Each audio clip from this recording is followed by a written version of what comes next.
अकोला जिले के बोरगांव मंजू में दो समूहों के बीच हुई झड़प के मामले में अब बौद्ध समाज संघर्ष समिति ने जिला पुलिस अधीक्षक को निवेदन देकर मामले में शामिल लोगों के खिलाफ मामला दर्ज करने की मांग की है। मंगलवार रात बोरगांव मंजू में दो युवकों के बीच किसी मामूली बात को लेकर झगड़ा हुआ। ये झगड़ा इतना बढ़ गया कि दो गुट आपस में भिड़ गए।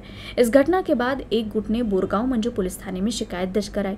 पुलिस ने उस गुट की शिकायत पर तुरंत मामला दर्ज कर लिया, लेकिन दूसरे गुट ने जब पुलिस में अपनी शिकायत दी तो पुलिस ने उनकी फरियाद को नजरअंदाज कर दिया। इससे नाराज होकर बौद्ध समाज संघर्ष समिति की ओर से जिला पुलिस अधीक्षक को एक निवेदन सौंपा गया, जिसमें समिति ने दूसरे गुट की शिकायत पर भी कानून के अनुसार मामला दर्ज करने और निष्पक्ष कार्रवाई की जाने की मांग की।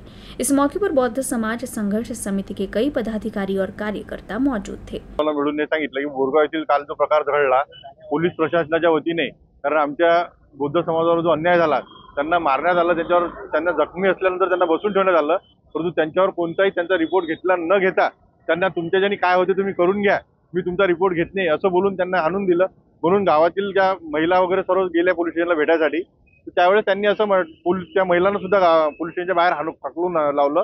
त्याचा व्हिडिओ सुद्धा व्हायरल झालेला आहे आणि पोलीस प्रशासनाने अशी एकेरी हे न वापरता दोन्ही बाजू जर पाहिल्या असत्या आणि त्यावर गुन्हे दाखल केले असते तर आज आम्हाला बौद्ध समाज संघर्ष समितीला एसपी साहेबांना भेटण्याची किंवा मोर्चा काढण्याची वेळ आमच्यावर आली नसती।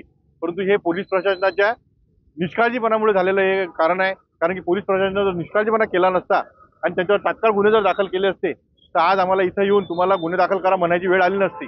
आणि ते लोक मोकाट फिरून ज्या लोकांनी मार खाल्ला त्या लोकांना पोलीस स्टेशनला बसून ठेवलं आणि त्यांच्यावर अन्याय केला, त्यांना घरातून कुंबिंग करून काढलं, हे प्रकार अत्यंत चुकीचा आहे। असा प्रकार बौद्ध समाज संघर्ष समिती या अकोला जिल्ह्यामध्ये खपून घेणार नाही। या जिल्ह्याच्या समितीच्या वतीने आज पोलीस अधीक्षक साहेबांना निवेदन देण्यात आलं। समितीचे सर्व पदाधिकारी, जिल्ह्याचे अध्यक्ष वगैरे सर्व पदाधिकाऱ्यांनी आम्ही एसपी साहेबांनी चर्चा करून त्यांना आम्हाला आश्वासन दिलं की तुम्हाला 24 तासात त्यामध्ये गुन्हा दाखल करून पुढील कारवाई आम्ही तात्काळ करू।